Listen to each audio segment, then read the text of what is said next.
नमस्कार, मैं हूं आपके साथ नम्रता।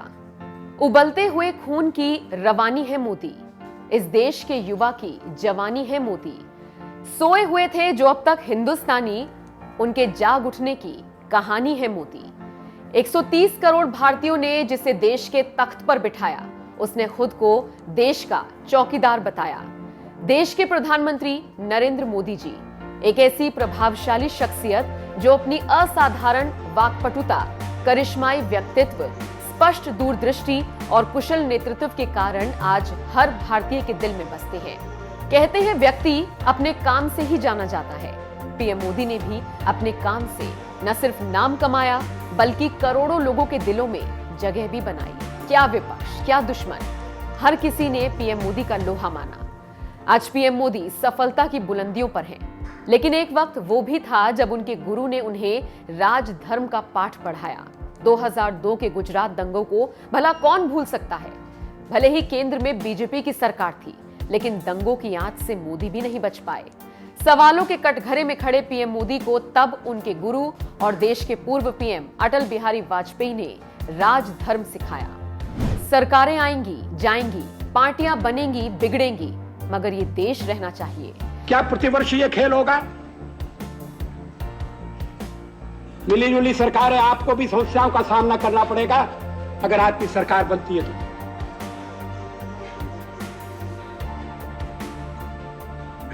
प्रतिपक्ष के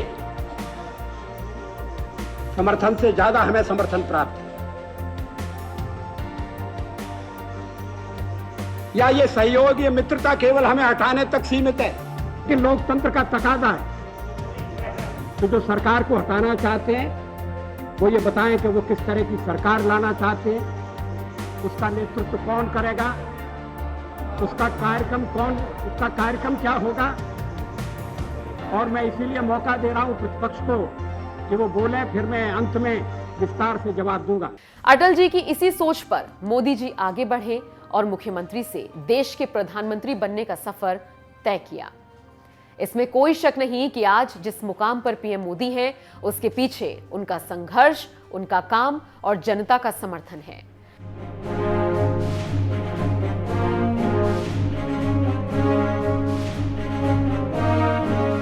अब अगर ज्योतिष दृष्टि से पीएम मोदी की सफलता को आंका जाए तो भाग्य के सितारे हमेशा उनके साथ रहे।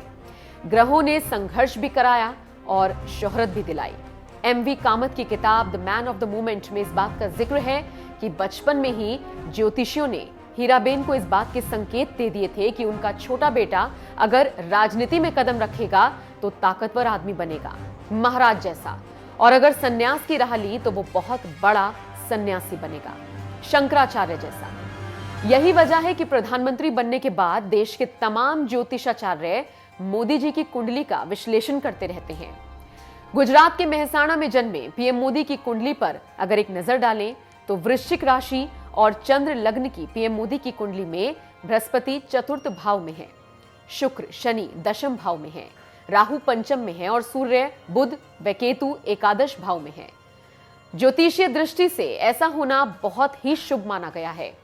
मोदी जी की कुंडली में लग्नेश लग्न में होने से लग्न और लग्नेश दोनों ही बहुत मजबूत स्थिति में है। लग्नेश का बलवान होना पीएम मोदी को उच्च आत्मविश्वास और इच्छा शक्ति देता है। साथ ही मंगल हिम्मत, शक्ति, पराक्रम, दृढ़ निश्चयता और उत्साह प्रदान करता है। इतना ही नहीं, मोदी जी की कुंडली में लग्न में रोचक योग है। ऐसा जिस व्यक्ति की कुंडली में होता है वो हमेशा ही अपने विरोधियों पर हावी रहता है।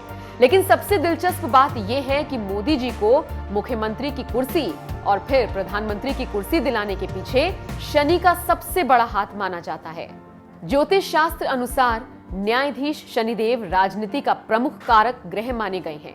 अगर शनि केंद्र में उच्च के स्वराशि व मूल त्रिकोण में हो तो व्यक्ति राजनीति में लंबी पारी खेलता है और लंबे समय तक सरकार में रहता है। लेकिन यहाँ शनि की साढ़े साती ने मोदी को देश का राजा बनाया।